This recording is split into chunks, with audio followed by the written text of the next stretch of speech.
Chapter 9. God blessed Noah and his sons, and said to them, Be fruitful and multiply, and replenish the earth. The fear of you and the dread of you will be on every animal of the earth, and on every bird of the sky. Everything that the ground teems with, and all the fish of the sea are delivered into your hand. Every moving thing that lives will be food for you, as the green herb.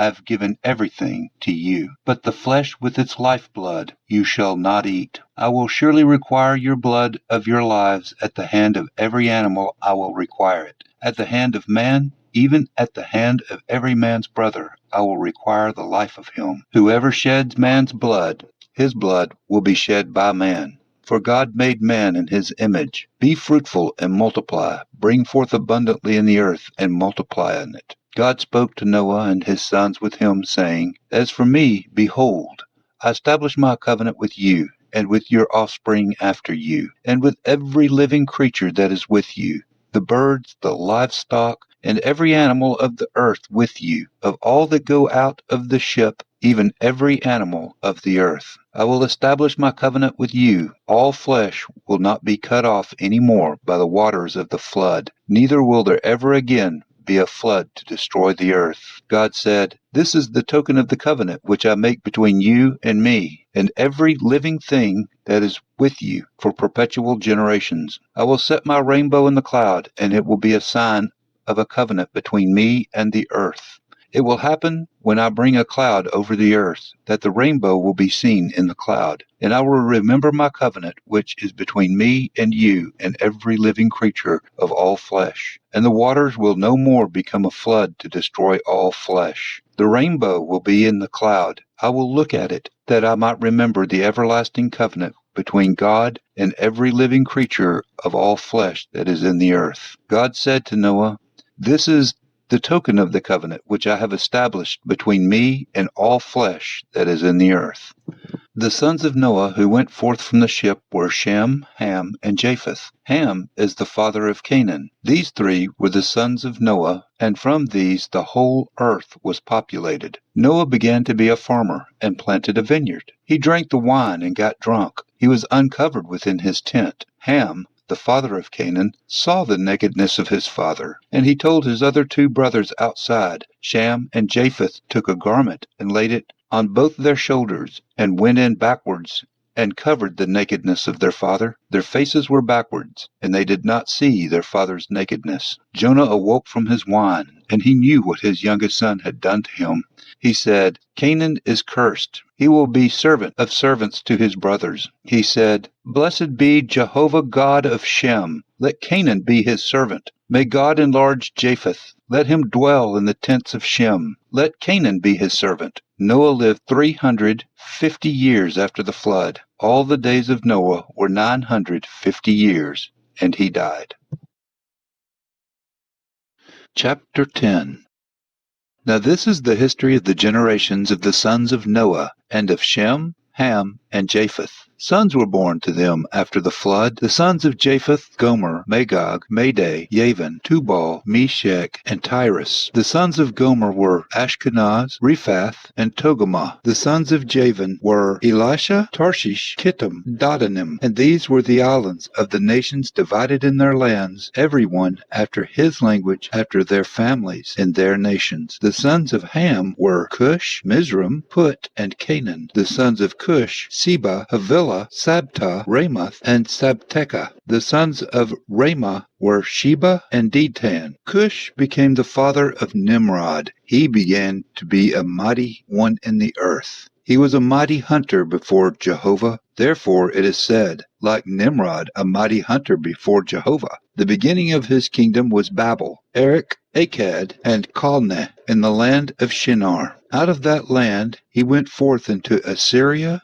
and built Nineveh, Rehoboth, Ir, Calah, and Rezin. Between Nineveh and Calah, the same is the great city.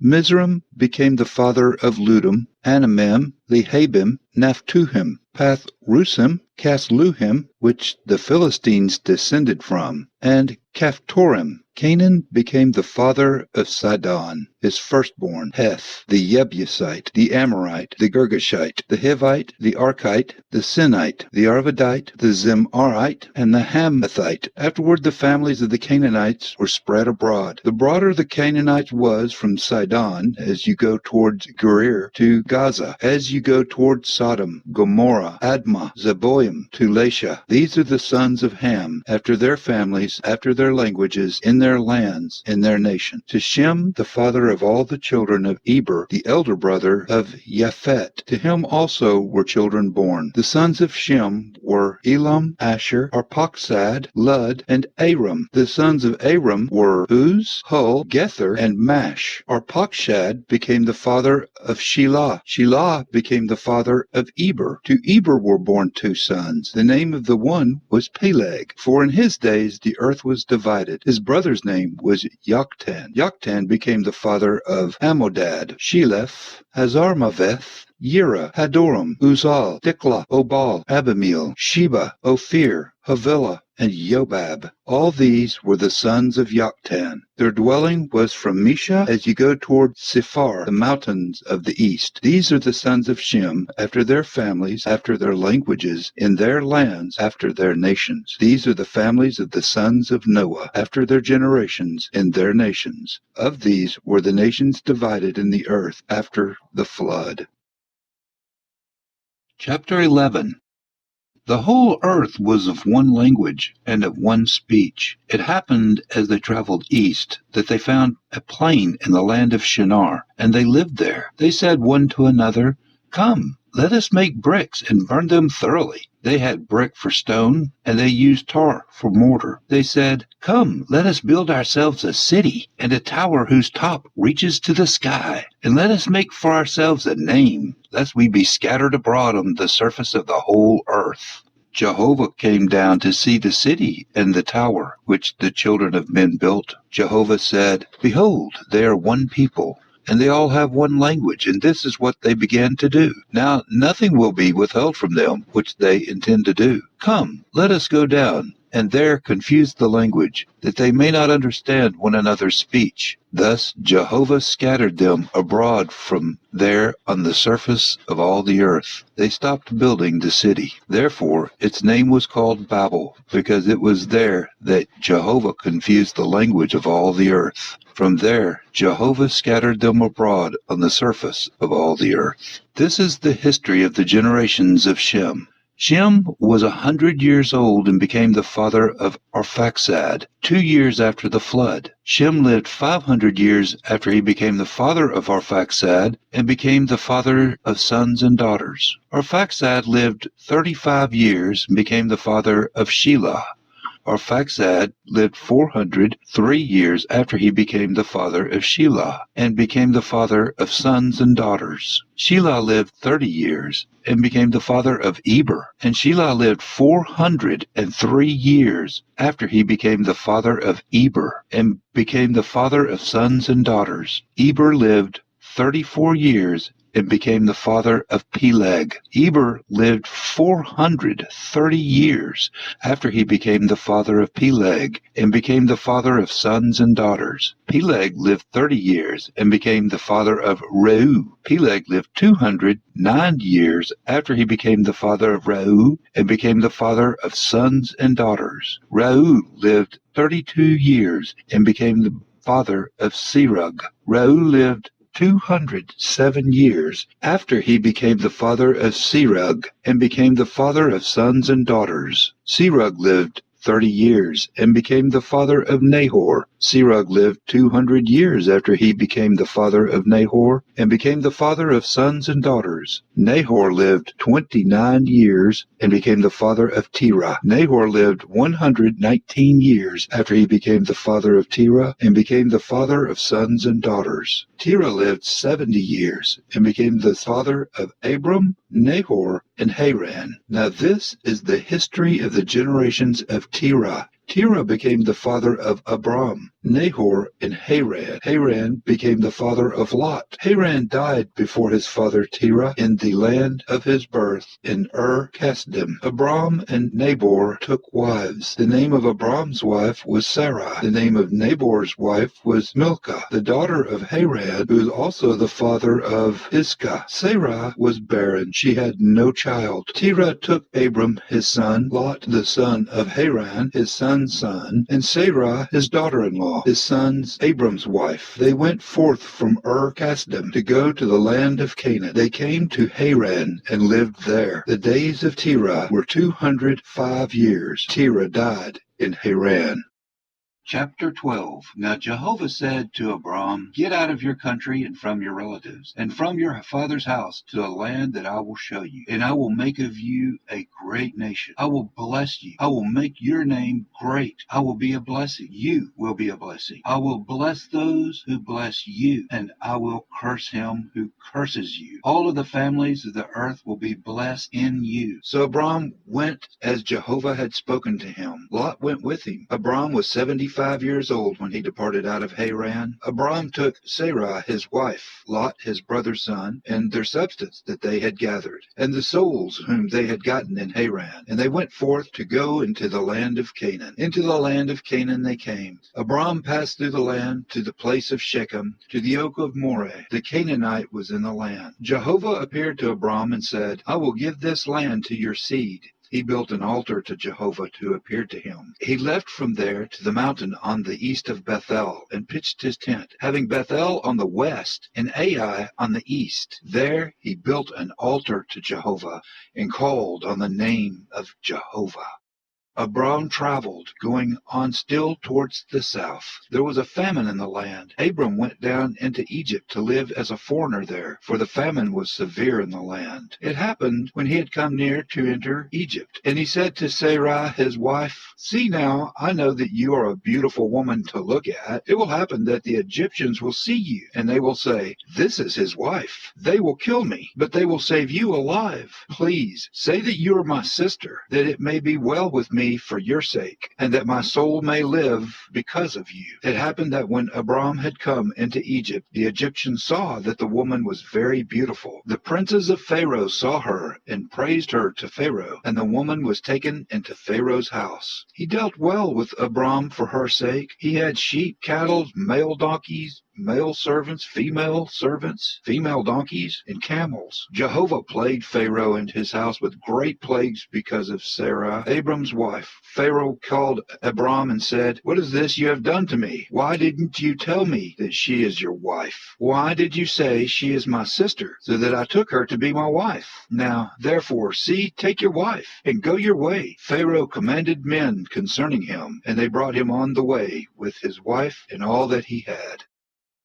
Chapter 13. Abram went up out of Egypt, he, his wife, all that he had, and Lot with him, into the south. Abram was very rich in livestock, and silver, and in gold. He went on his journey from the south even to Bethel, to the place where his tent had been at the beginning, between Bethel and Ai, to the place of the altar, which he had made at the first. There Abram called on the name of Jehovah. Lot also went with Abram, had flocks and herds and tents, and the land was not able to bear them, that they might live together, for their substance was great, so they could not live together. There was strife between the herdsmen of Abram's livestock and the herdsmen of Lot's livestock, and the Canaanite and the Perizzite lived in the land at that time. Abram said to Lot, Please, let there be no strife between you and me, and between my herdsmen and your herdsmen, for we are relatives. Is the whole land not before you? Please, separate yourself from me. If you go to the left hand, then I will go to the right. Or if you go to the right hand, then I will go to the left. Lot lifted up his eyes and saw the land of Jordan, that it was well watered everywhere, before Jehovah destroyed Sodom and Gomorrah, like the garden of Jehovah, like the land of Egypt, as you go to Zoar. So Lot chose the plain of the Jordan for himself. Lot traveled east, and they separated themselves the one from the other. Abram lived in the land of Canaan, and Lot lived in the cities of the plain, and moved his tent as far as Sodom. Now the men of Sodom were exceedingly wicked, sinners against Jehovah. Jehovah said to Abram, after Lot was separated from him, now lift up your eyes and look from the place where you are, northward and southward, and eastward and westward. For all the land that you see I will give to you and to your offspring forever. I will make your offspring as the dust of the earth, so that if a man can number the dust of the earth, then your seed may also be numbered. Arise, walk through the land in its length and in its breadth, for I give it to you. Abram moved his tent and came and lived by the oaks of Mamre, which are in Hebron, and built an altar there to Jehovah. Chapter 14. It happened in the days of Amraphel, king of Shinar, Arioch, king of Elasar, Chedorlaomer, king of Elam, and Tidal, king of the nations, that they made war with Bera, king of Sodom, and with Birsha, king of Gomorrah, Shinab, king of Adamah, and Shemember, king of Zeboim, and the king of Bela, the same as Zoar. All these joined together in the valley of Siddim, the same as the Salt Sea. 12 years they served Chedorlaomer, and in the 13th year they rebelled. In the 14th year Chedorlaomer came, and the kings who were with him, and struck the Rephaim in Astroth Karnaim, and the Zuzim in Ham, and the Mem in Sheva Kirthim, and the Horites in their Mount Seir. To El Paran, which is by the wilderness, they returned, and came to En Mishpat, the same as Kadesh, and struck all the country of the Amaleks, and also the Amorites, who lived in Azan Tamar, the king of Sodom, and the king of Gomorrah, and the king of Admah, and the king of Zebulun, and the king of Bela, the same as Zoar, went out, and they set battle in array against them in the valley of Siddim, against Chedorlaomer, king of Elam, and Tidal, king of the nations, and Amphrael, king of Shinar, and Arioch, king of Elasar, 4 kings against the 5. Now the valley of Siddim was full of tar pits, and the king of Sodom and Gomorrah fled, and they fell there, and those who remained fled to the hills. They took all the goods of Sodom and Gomorrah, and all the food, and went their way. They took Lot, Abram's brother, and lived in Sodom, and his goods, and departed. One who had escaped came and told Abram the Hebrew. Now he lived by the oaks of Mamre, the Amorite, brother of Eshcol, and brother of Aner, and these were allies of Abram. When Abram heard that his relative was taken captive, he led forth his trained men, born in his house 318, and pursued as far as Dan. He divided himself against them by night, he and his servants, and struck them, and pursued them to Habah, which is on the left hand of Damascus. He brought back all the goods, and also brought back his relative Lot, and his goods, and his women also, and all the people. The king of Sodom went out to meet him after his return from the slaughter of Chedorlaomer, and the kings who were with him in the valley of Sheva, which is the king's valley. Melchizedek, king of Salem, brought out bread and wine. He was the priest of the Most High God. He blessed him and said, Blessed be Abram, God Most High, possessor of heaven and earth, and blessed be God Most High, who is delivered by your enemies into your hand. Abram gave him 1/10 of all. The king of Sodom said to Abram, Give me the people, and take the goods to yourself. Abram said to the king of Sodom, I've lifted up my hand to Jehovah, Most High God, possessor of heaven and earth, that I will not take a thread, nor a sandal strap, nor anything that is yours, lest you say, I have made Abram rich. I will accept nothing from you, except that which the young men have eaten, and the portion of men who went with me, Aner, Eshcol, and Mamre. Let them take their portion. Chapter 15. After these things the word of Jehovah came to Abram in a vision, saying, Do not be afraid, Abram. I am your shield, your exceedingly great reward. Abram said to Jehovah, What will you give me, seeing I go childless? And he who will inherit my estate is Eliezer of Damascus. Abram said, Behold, to me you have given no seed, and behold, one born in my house is my heir. Behold, the word of Jehovah came to him and said, This man will not be your heir, but he who will come forth out of your own body will be your heir. Jehovah brought him outside and said, Look now towards the sky and count the stars, if you are able to count them. He said to Abram, So shall your seed be. And he believed Jehovah, and he reckoned it to him for righteousness. He said to him, I am Jehovah, who brought you out of Ur-Kasdim to give you this land to inherit it. He said, Jehovah, how will I know that I will inherit it? He said to him, Bring me a heifer 3 years old, a female goat 3 years old, a ram 3 years old, a turtle dove, and a young pigeon. He brought him all these things, and divided them in the middle, and laid each half opposite the other. But he did not divide the birds. The birds of prey came down on the carcasses, and Abram drove them away. When the sun was going down, a deep sleep fell on Abram. Now terror and great darkness fell upon him. He said to Abram, "Know for sure that your seed will live as foreigners in a land that is not theirs, and will serve them. They will afflict them 400 years. I will also judge that nation whom they serve. Afterward they will come out with great wealth, but you will go to your fathers in peace. You will be buried in a good old age. In the 4th generation they will come here again, for the iniquity of the Amorite is not yet full. It came to pass that, when the sun went down and it was dark, behold, a smoking furnace and a flaming torch passed between the pieces. And Jehovah made a covenant with Abram, saying, To your seed I have given this land, from the river of Egypt to the great river, the river Euphrates, the Kenizzites, and the Cadmonites, the Hittites, the Perizzites, the Rephaim, the Amorites, the Canaanites, the Girgashites, and the Jebusites."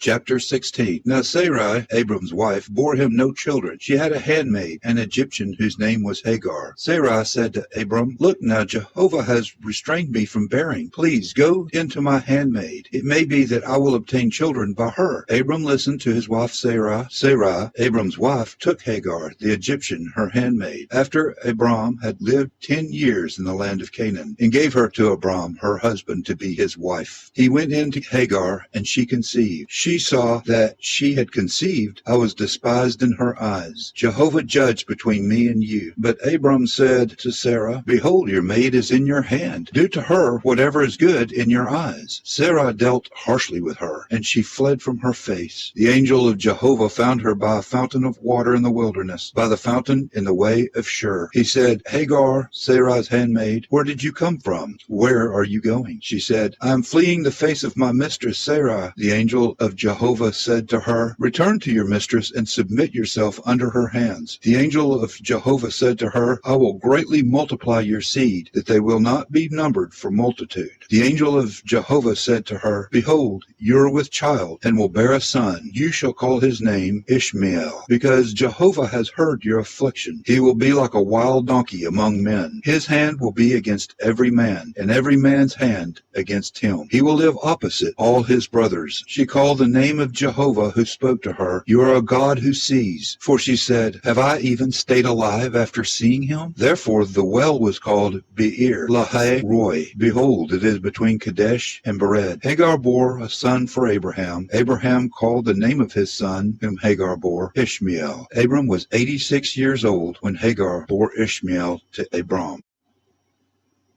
Chapter 17.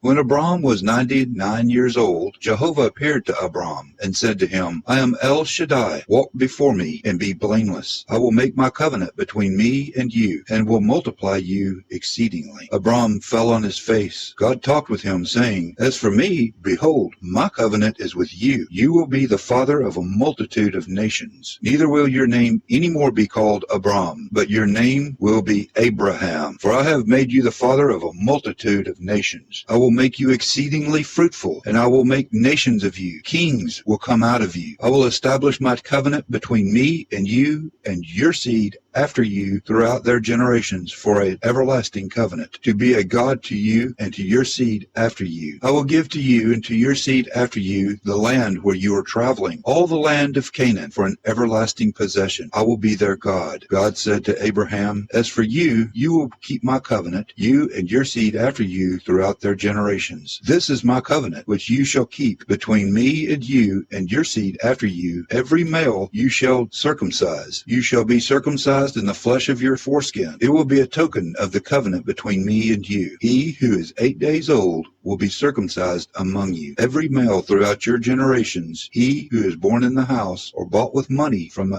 any foreigner who is not of your seed. He who is born in your house and he who is bought with your money must be circumcised. My covenant will be in your flesh for an everlasting covenant. The uncircumcised male who is not circumcised in the flesh of his foreskin, that soul shall be cut off from his people. He has broken my covenant." God said to Abraham, As for Sarai, your wife, you shall not call her name Sarai, but her name shall be Sarah. I will bless her, and moreover I will give you a son by her. Yes, I will bless her, and she will be a mother of nations. Kings of people will come from her. Then Abraham fell on his face and laughed, and said in his heart, Will a child be born to him who is 100 years old? Will Sarah, who is 90 years old, give birth? Abraham said to God, Oh, that Ishmael might live before you. God said, No, but Sarah, your wife, will bear you a son. You will call his name Isaac. I will establish my covenant with him for an everlasting covenant for his seed after him. As for Ishmael, I have heard you. Behold, I have blessed him, and will make him fruitful, and will multiply him exceedingly. He will become the father of 12 princes, and I will make him a great nation. But my covenant I establish with Isaac, whom Sarah will bear to you at this time next year. When he finished talking with him, God went up from Abraham. Abraham took Ishmael his son, all who were born in his house, and all who were brought with his money, every male among the men of Abraham's house, and circumcised the flesh of their foreskin in the same day as God had told him. Abraham was 99 years old when he was circumcised in the flesh of his foreskin. Ishmael, his son, was 13 years old when he was circumcised in the flesh of his foreskin. In the same day, both Abraham and Ishmael, his son, were circumcised. All the men of his house, those born in the house and those bought with money of a foreigner, were circumcised with him.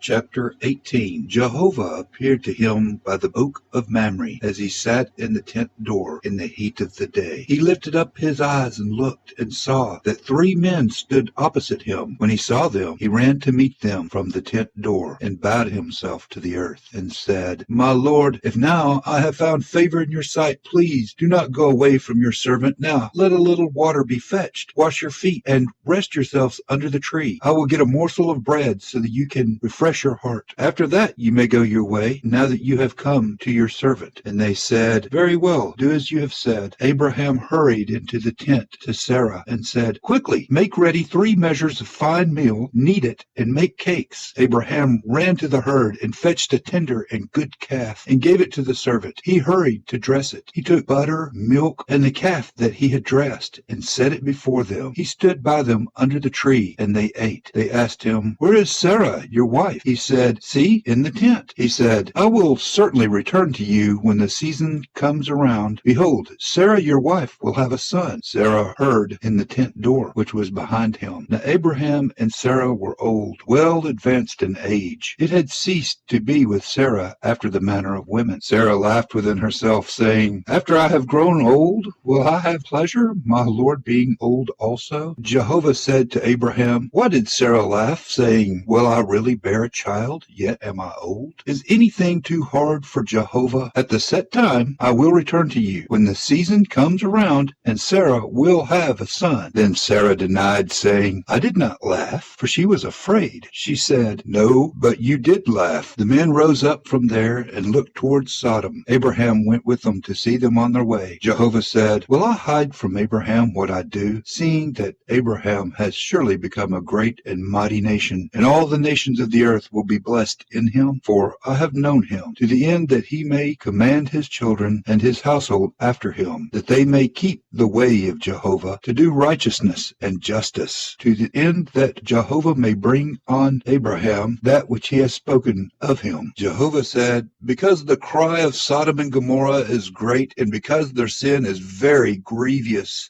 I will go down now and see whether their deeds are as bad as the reports which have come to me. If not, I will know. The men turned from there and went towards Sodom. But Abraham stood yet before Jehovah. Abraham drew near and said, Will you consume the righteous with the wicked? What if there are 50 righteous within the city? Will you consume and not spare the place for the 50 righteous who are in it? Be it far from you to do things like that, to kill the righteous with the wicked, so that the righteous should be like the wicked. May that be far from you. Should not the judge of all the earth do right? Jehovah said, if I find in Sodom 50 righteous within the city, then I will spare all the place for their sake. Abraham answered, see now, I have taken it on myself to speak to Jehovah, who am but dust and ashes. If there will lack 5 of the 50 righteous, will you destroy all the city for lack of 5? He said, I will not destroy it if I find 45 there. He spoke to him yet again and said, what if there are 40 found there? And he said, I will not do it for the 40's sake. And he said, oh, do not let Jehovah be angry, and I will speak. What if there are 35 found there? And he said, I will not do it if I find 35 there. And he said, see now, I have taken it on myself to speak to Jehovah. What if there are 25 there? He said, see now, I have taken it on myself to speak to Jehovah. What if there are 20 found there? He said, I will not destroy it for the sake of 20. He said, oh, do not let Jehovah be angry, and I will speak just once more. What if 10 found there? He said, I will not destroy it for the 10's sake. Jehovah went his way as soon as he had finished communicating with Abraham, and Abraham returned to his place.